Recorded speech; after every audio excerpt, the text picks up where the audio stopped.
Greetings, fellow crypto warriors. This is Christopher Vagale here from Agri-Tech Organics PNG Limited.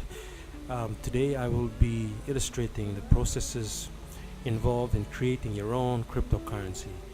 So I know you have all heard about blockchain more or less and cryptocurrency, but today I will be going through the process of creating your own altcoin from start to finish. Now, before we continue, just a few things or a disclaimer. I am not an IT professional or expert. I am a computer enthusiast. What you will be seeing on this video is a culmination of all my experiences and research in creating cryptocurrency and developing blockchain. So I'd like to make that very clear before we continue. So thank you for watching. Now let's go right into it. First and foremost, let me just share with you my computer specs. I am currently running a Ubuntu 16.04 LTS 64-bit OS with 16 gigabytes of RAM and an i3 processor, Intel. I also have 2 times Radeon RX 580 series GPUs that I've installed in my PC. Now, the reason why I'm telling you this is that I would advise that in order for you to go any further, at least have 8 gigabytes of RAM and an i3 processor. Radeon RX 580 series GPUs are a bonus, but they are not necessary at this stage. They will help with your mining, but apart from that, you don't really need them for the coding process. I just happen to have them there, so I decided to put them in. Why not? Okay, and for your hard disk capacity, I would recommend at least 100 gigabytes and over. Currently I have on the host machine 150 gigabytes of RAM. That should be sufficient. I also have another 4 hard disks included in my system, just in case I need the additional space, or for virtualization, or for anything else for that matter that requires capacity. So without further ado, let us get straight into it. Now, for us to be able to create and test our cryptocurrency, we will need to have at least 2 different nodes or 2 different PCs on a shared network. Now, because most of us will not be able to have 2 extra PCs lying around, we are able to create instances of physical machines on what they call virtual machines or VMs. Now, the software that is used for us, or which allows us to create virtual machines, is a software called VirtualBox. Now, if I click on VirtualBox, it's a really neat product from Oracle. What this product allows us to do is run several machines as if you're running physical machines, but in a virtual environment. Now, what this enables us to do is to create an environment similar to having 2 or more physical machines at our disposal, which is quite expensive to do. So this is probably the cheapest option to do. So what we will be doing in this part of the video is creating a virtual machine. Now, we will create another machine similar to our current host machine. So, and from within that machine, we will then start coding our cryptocurrency. So we will call this machine Ubuntu A. So in order to create this machine, we will firstly go to New. We will type in the name of our machine, Ubuntu A, and it's a Linux distribution, and it's Ubuntu 64-bit. We will click on Next. Now, because this machine will be heavily involved in coding and compiling, we will need to really beef up our RAM to at least 4 gigabytes. So as I showed you earlier on, I have 60 gigabytes of RAM, so I've allocated 1/4 of that just for this particular virtual machine. So we click on next, create virtual machine hard disk now, and then we nominate the first option there, VirtualBox disk image, and then we click on dynamically allocated. We'll keep the name as it is. Let's increase the virtual hard disk of this particular machine to at least 20 gigs. Okay, so now we've created the settings of this particular VM. Now what we will be doing next is we will be starting up this machine, but as you will notice, the system will take us to this particular screen here, which will ask us to direct the virtual machine or the actual software to whatever ICO file that is required to actually create the virtual machine. Okay, so we'll be using another instance of Ubuntu 16.04.3. So I've already downloaded this. I will include the link to this ISO in the paste bin, so not to worry. So let's continue. I will click on this ISO and I will click on next. Now this will begin the process of installation. This process may take from up to 15 minutes to half an hour, depending on the speed of your host machine.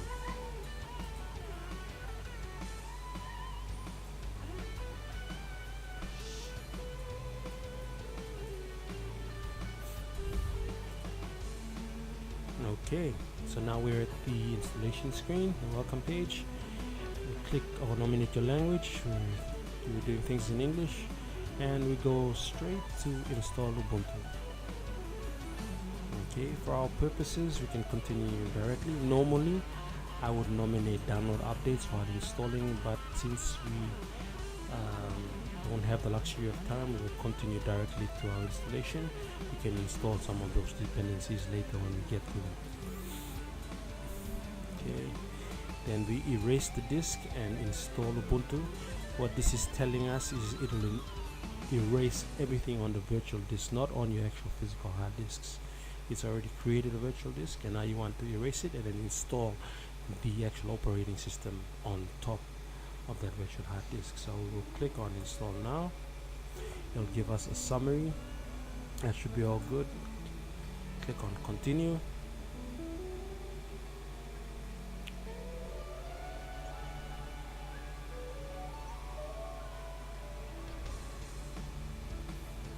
Okay, then we just nominate Port Moresby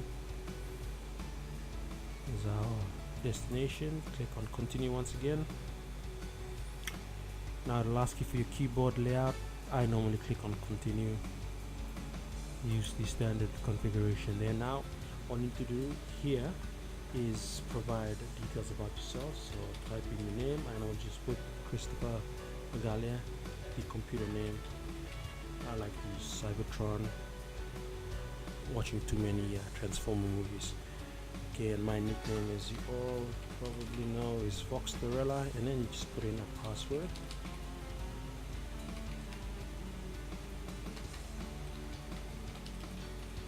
Like so.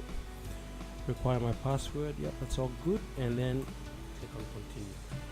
Now this process will take a while, so I'll put it on pause, and I will return when we get to the next juncture of this particular installation process.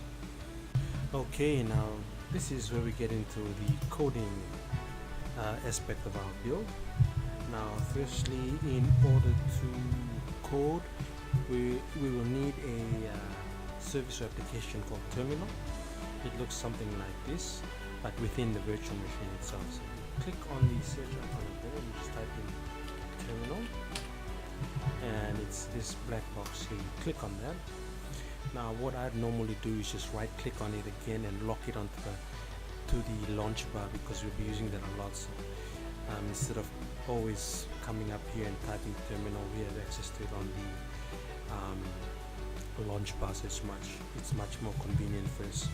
this way. So okay, now we will go through the process of installing the dependencies that we will need in order to create our cryptocurrency. Now I've actually gone ahead and downloaded all these dependencies for, and I've created a cheat sheet. So I will share this. I'll share the cheat sheet with you all as well.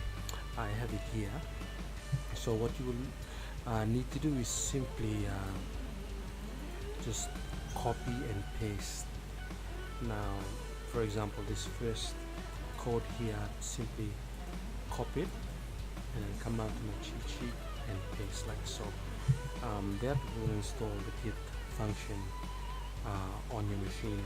Now if you're a beginner, now what I used to do initially was, instead of copying and pasting the actual code, I'd actually go in and type it in order to firstly familiarize myself with the language and to become proficient in using it. So let's all do that together. You can follow.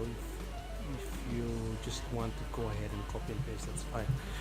So let's begin. We type in sudo apt get install git. Press enter. Now it will prompt you as the administrator's supervisor privileges to provide your the password. So use the same password that you use when creating your account. So once you've input or typed in your password, simply press enter, and then it will start the installation process. They might prompt you to continue. Simply press Y for yes, and off you go. Install the first dependency that we need in order to mine our coins. There's several of them here, so what you will need to do is follow that same process up until this point over here. So I will let you do that. Mine is still uploading or installing the dependencies. Let that process continue until the very end. It should no longer be presenting you with these percentages, but just go back to the actual your username and the computer name here. So while we're waiting for that to happen, I'll give you time to go ahead and do the same on your machines. Okay, so our git dependency has been installed. We will follow the same process for the rest of the commands. So I won't bother going in and typing them since you don't have that much time. So I'll simply just go in there, copy and paste, press enter, yes, and it's working. So you all do the same. Make sure you do follow the same process up until this point here, line 25, and I will explain the rest of the coding to you once you get to that point. So all the best, and we'll see you when we get to line 25. Just one other thing, just also note that depending on the speed of your internet connection, the download time may differ. So for example, I'm running my internet connection at say 1 megabyte up, 1 megabyte down. Right now it's pretty slow tonight, so as I said, it'll take as much time as your internet speed allows for downloading the dependencies, because as I said previously, these dependencies are taken or pulled from repositories that are open source, which is shared by everyone throughout the world. So the speed in which the software is downloaded depends on the speed of the internet connection, so just bear that in mind. Okay everyone, now that we have downloaded dependencies 1 to 25, we shall now go ahead and download the clone. We will be using a clone of Litecoin. specifically Litecoin version 0.8. The reason being is this particular version, unlike the later versions, allows us to utilize code and doesn't assume that there is already a blockchain in existence. So we opted to go with this particular clone of Litecoin. Litecoin in itself is a clone of Bitcoin. Some say it's a refined version. Transactions on the Litecoin blockchain are actually much faster than those on the Bitcoin blockchain, so there is some truth to that particular theory. Now, without further ado, let's go ahead and download the Litecoin clone. So we copy the code, go to our terminal. Now we will navigate over to our desktop. Now if you just type ls like so, it will show you all the folders within your root directory. Now we want to go to desktop. In order to do so, you type cd desktop and it will change directory there. So now what you want to do is download the code or the clone onto the desktop file. So what you simply do after you've copied the clone, like what we've already done, is you simply paste the code here and then press enter. Now what it's gonna do, it will go into the repository that contains a Litecoin code, and it will download the actual code itself. This again may take a while, so let me just put that on pause for a second and let us return to it when the code is downloaded. Okay, now that we've downloaded our clone, there's a couple of things that we need to do before we can go on any further. Firstly, go over to your desktop where you have saved the copy of the clone, and then just change the name of the clone or the coin to whatever the name of your coin will be. So I'm going to name mine Kumulcoin. You go ahead and name this folder the name of the coin that you are trying to create. I've changed mine now to Kumulcoin. Also, before we continue, let's just go to the following folder from Kumulcoin. You navigate to SRC, and then you go to a file called RPC raw transaction CPP, and you look up where is it?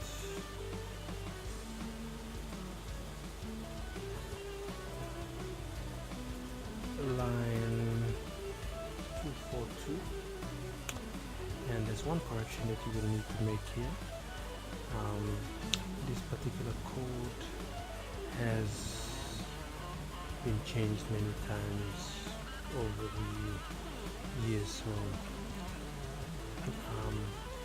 we just need to correct one thing, because if we do not fix this particular problem, then it will affect the compilation of our coin. So navigate to line 242 and just do the following: remove that and remove that, and that's it. We can proceed from there.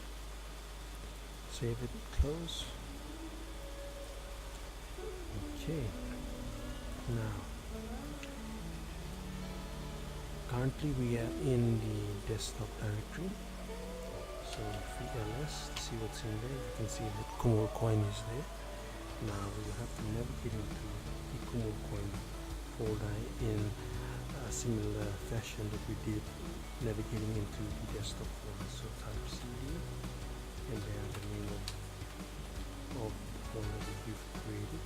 Mine is Kumulcoin, so I'm navigating to Kumulcoin.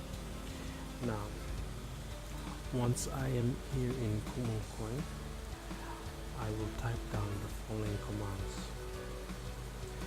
What these commands will do is it will find any instances in the code of Litecoin and it will replace them with Kumulcoin. So we have a lowercase, an uppercase, another one here again, and then we have all uppercase, and we've also got the acronym for Litecoin, which is LBC. I put mine there for Kumulcoin KML. So what you do is to do something similar, you keep the Litecoin, but where it says Kumulcoin, and you change it, you change this instances to the instances of your coin that you are trying to create. So for example, if you're trying to create a coin called Kina coin, with Kina coin here, Kina coin with a capital K, all caps Kina coin, and some acronym that represents your coin. So once you've decided on that, on the name of your coin, you simply copy the file like so, and then paste it there, and we do the same for the rest of these codes. Copy and paste, and copy and paste, copy, paste,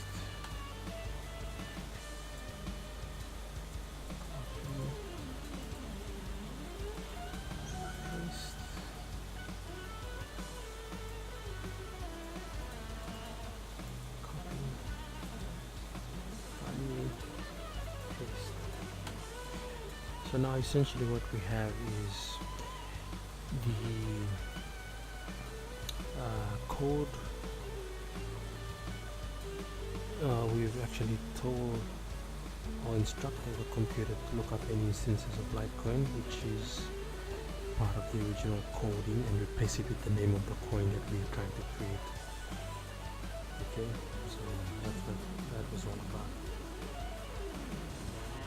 Okay, now so once we have renamed the instances of Litecoin with our own coin, we will try to compile our file. So in order to do that, we have to navigate to the SRC folder. So type ls to see what directory you're in. Okay, these items in blue are actual folders. The ones that are just in the normal white color just typical files. So let's navigate to the SRC folder, cd src, and then just type ls to see what's in there. So we have a long list of files there that make up part of your code. Now let's compile our file, and the code that allows you to do that is as follows: make -f make file dot unix, press enter, and it will begin to compile your file. Now what will result out of this process is that you will find a file within your SRC folder, the name of the coin with the D at the end. Now that is the command line instance of your coin. Later on we will discuss how we are able to use that and test our coin on a test network and on the actual main network. So we'll just pause this and come back to it once make completion has completed.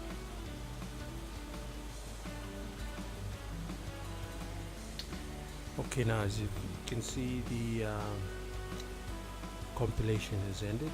Now if you check our SRC file, I've been to list files within this particular folder, you will see now that we have a Kumulcoin D. We'll have whatever the name of the coin is, possibly at the end. Now If you have this, then you're on the right track. If you do not have this file, then you'll have to start again from square one. So thank you for watching, and we'll see